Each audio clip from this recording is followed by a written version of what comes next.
Welcome, welcome. I'm super proud to have this be episode 10 and to be talking about something super important. Today, we're going to talk about how to talk to your yeses. Now, here's the idea in a classroom, your responsibility as a teacher is to get everyone on board in a classroom, in a company, in all the places that you are. No matter how much or how little the faces in the room want to buy what you're selling, information or whatever it is. As a result, because that's your responsibility, you have to talk to everyone and connect to everyone. When we transition to business, when we talk in the business world, things are different.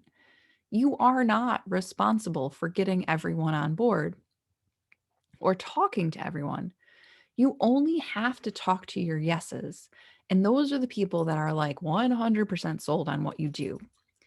Doing this well is a sneaky challenge in a lot of ways. And this week, we're going to talk about how to know who you're talking to, as well as simple strategies for focusing your time and your energy and your attention on the people who really want what you have, your yeses. So, I'm going to start with a little story. One of the biggest mistakes I made in my first business was trying to be everything to everyone. Does it sound familiar? Have you tried that recently? Even when I figured out who the right people were, I was still caught up in trying to make all the people my right people and convince them that they needed what I had. It took me a really long time to understand that the right people for my business right now, my first business, all the businesses, my best clients were the ones that I didn't have to talk into anything. I didn't have to make them get anything. They got it. They were the ones who understood what we were up to. They understood why it matters, and they got that pretty quickly right out of the gate. This doesn't mean that I didn't have to sell anything. I did. I had to talk to them about the value. I have to help them through issues about money and purchase and those things. But it also meant I didn't have to make a whole lot of assumptions about what they thought and what they needed me to do and say and how I had to talk them into it and all of these things. In the process of this, what I figured out was that for every business, no matter what you do, there are 100% people who get what you do. They get why it matters. They see the value. Those are your yeses. These are the people right out of the gate that you don't have to talk into things. They get you. This is not to say that they're just going to be like, here's my money, although that can happen. There is still work to do in terms of helping them to trust you, to feel safe buying from you, to trust that they will follow you. They'll follow through on whatever it is they need to do. But starting from knowing they get it is a hell of a lot easier than starting from assuming they know nothing, they get nothing, they don't understand you, they don't understand what you do, and having to explain that to everybody and then have them be safe and comfortable and all the other things. In the classroom, you talk to everybody. You had to talk to the kid that was like geeked out over what you teach before they walked into the room, and the one that you could not have given $1 million to be geeked out about what you were going to teach before they walked into the room. You had to bring them all. And it is hard to shift your brain from bringing them all to just bringing the people that are like, hell yeah. In business, this is something that goes wrong a lot. And it is something that everyone does. So if you're thinking like, crap, this is me, don't feel bad. It's not you're not down the wrong path. Everyone does this. I do this. I still do this. I see my own coaches do this. This is just part of the process. Thinking that you have to talk people into or explain to them how this works or whatever it is to get on the boat with you is a normal state, but it means that you're working like 10 times harder than you really have to be. And that's, like I'd rather just people willingly get on the boat and then we can talk about where we're going. So, Knowing if you are talking to your yeses is much easier described by how you know you're not doing it. When I say talking to your yeses, I mean in any kind of content perspective, like physically face to face, over Zoom, one on one, in a group, in writing, in posts, and whatever it is you're doing to represent your voice. That's what I mean by talking to people. So here are some of the clues that will happen if you aren't talking to your yeses. If you're constantly thinking of ways to teach people about why what you do matters, and it's like, well, but if they only understood. If you are working to convince people that you are an expert and this is valuable and like they need what you do, and you're thinking that they just have no idea and you have to help them learn it, that's a problem. If you are trying to convince them of the value of your work, your field, what they need to do, or if you feel like you have to strip it back and dumb it down and your most useful ideas get like reduced down to just like the basics where people can catch up, that's not it. The other thing is you might be getting a lot of feedback that isn't serving you where you're like, "Ugh, they didn't get it." When you get that kind of feedback on how you should be different, on what you should be doing differently, on how you're not what they need, how if you did it like this, how, you charge this. If the feedback is how everything you do should be different, rather than maybe just making a small adjustment to be clear or questions that they're asking you that help you to grow, then you're probably talking to your nose. This whole thing, if you're feeling like, oh, people don't get me, you're just probably not talking to the right people. And let me be clear, there's always going to be times where you feel like your message isn't coming across effectively, and you can improve that. We all can do better on clarity. This is not what this is.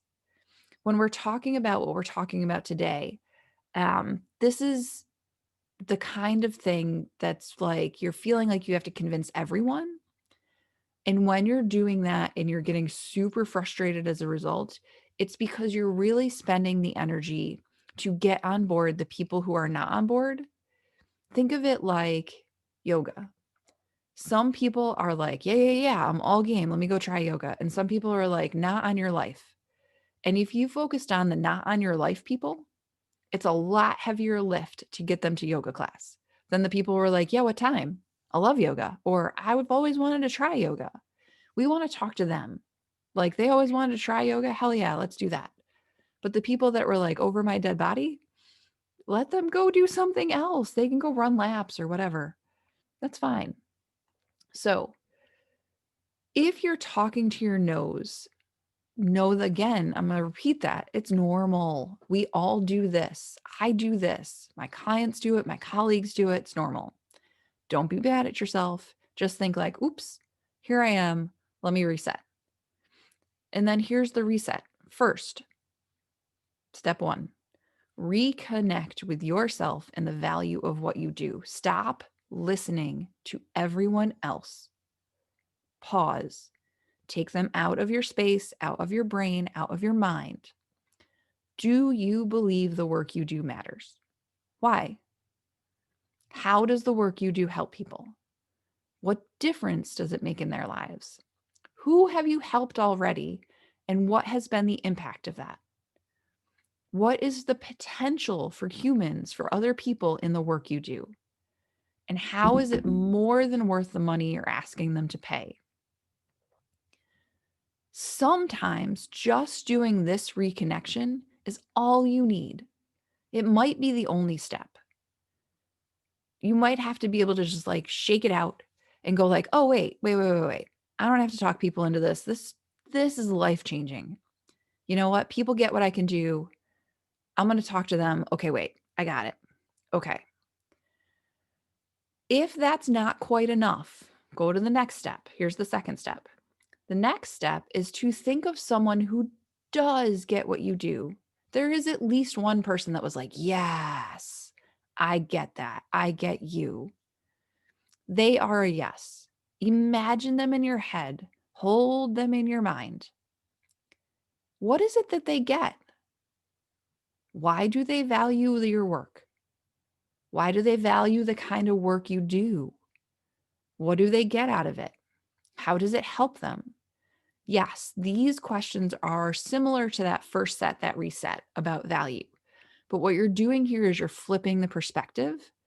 You're thinking about what you do from the perspective of someone who is a holy heck yes to what you do, and thinking about what matters to them and why they're on board. And then talk about that in your writing when you talk to people, one on one, whatever it is, when you network. Talk about the people who are like wholly on board. What do they need to hear from you? What would be helpful to them? How would you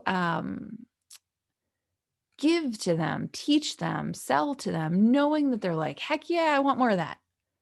And how can you most help them in this moment? I had a colleague a couple of weeks ago say to me, like, oh gosh, Sarah, I wish there were more posts when you post on Facebook on your feed. And I had been thinking earlier in that day that like I was doing too much, that it wasn't useful, that I wasn't sure what people are getting out of it. And I was like roundly beating myself up about it. And then she went like, no, no, no, no, no. I love what you're posting. I need more. She's a yes. She gets it. And then do this reconnection as often as you need to. Sometimes I do it every day when I'm feeling out of sync. Like, what do my people need to hear right now? What would be most valuable to them? Let me talk to that one person in my mind who I know gets it. And if that person is your spouse, your significant other, or the opposite of your spouse, your significant other, because sometimes they get it and sometimes they don't, that's fine. Picture the person who you know understands. Please talk to them. They are a yes. And then just keep reconnecting. The more yeses you get in your world, the more you can think of specific people and sort of adjust the nuance of your message to meet, right? Keep going. There is a particular hurdle here. One of the big hurdles that I see in clients all the time is where they go, oh, wait, I'm just talking to the wrong people. I need to go find the right people. It's not what's happening. Like the people on your email list are the right people. People in your Facebook group, they're the right people. Stop telling yourself you're talking to the wrong people, because what that's doing is making it like an external problem. What you're doing is you're going like, oh, wait, I just have to like change this widget a little bit and I'll get it right. Could it be that there is something a little wrong with the audience that you're talking to? Yes. But mostly it works better when you assume, when you really truly in your heart come from the place of knowing that they are your people, because that is what makes them your people. This is a really strange kind of subtlety. But the idea of talking to your yeses is much less about demographics. It's not about who they follow on Facebook or Instagram. It is not about how much money they make or what age they are or what gender they are, whatever those things. And those are things you think about when you target, right? Oh, that's fine. But talking to your yeses is more about what they believe and what they feel and what they think. It's not about whether or not they're the right or wrong person for you. And that is just an external judgment. Like that's you judging them. But talking to your yeses is about how you present what you believe about the value of you and your work to the world in full confidence, in full certainty that you are the bomb and that people get you and they need you and that more people need you. And if you are walking around like, holy cow, people, you need this more than anything. And here's why, and here's how it will change you. And think of my friend Joanne, who this had changed, and stories and all of those things. People cannot help but be drawn to that. And suddenly the people that felt like the wrong people are the right people. But that comes from you and your energy. It's not about, right or wrong people. So if you were caught in the like, I'm just talking to the wrong people cycle, it is time to look inside rather than outside. And I know that sucks as advice, but it's the truth. So I'd love to know your thoughts as you work through this. Feel free to send a message, send an email, to come on in and talk about it in my Facebook group, which is Teachers in Business, or even just send me a note and let's connect one on one.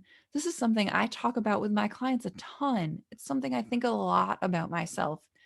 You can probably tell that. And I love the different perspectives and the little tips and tricks that you've had to keep yourself connected to your yeses. You can reach out over email. I'm Sarah, SARA, at torpycoaching.com, or you can go to my website and book some time to talk, torpycoaching.com. And then if this is you, like if I have been talking to you the entire time and you're like, oh, dang, I am not talking to my people, I'm not talking to my yeses, you know that you are trying to talk all the people to all the people rather than just the people that really get you, but you're not sure how to stop this cycle. Man, this is what I do with my clients. It's what I do with myself. And as I said, it is kind of magic. You can get the ease and the love that comes from talking to your yeses rather than like dragging the people that are your nose kicking and screaming, because that sucks. It's just miserable. It's a slog. And it doesn't need to be this kind of slog. So please, if I can help you break the slog and get into this like lighter, airier, way more fun place of talking to the people that actually want you, I would love to do that. So book a time to have a conversation, send a message, we'll set it up, and we'll talk about how coaching can help you do that. Business can and should be fun. Talking to people about what you do can and should be fun. So let's embrace that, y'all. All right, I'll talk to y'all next week.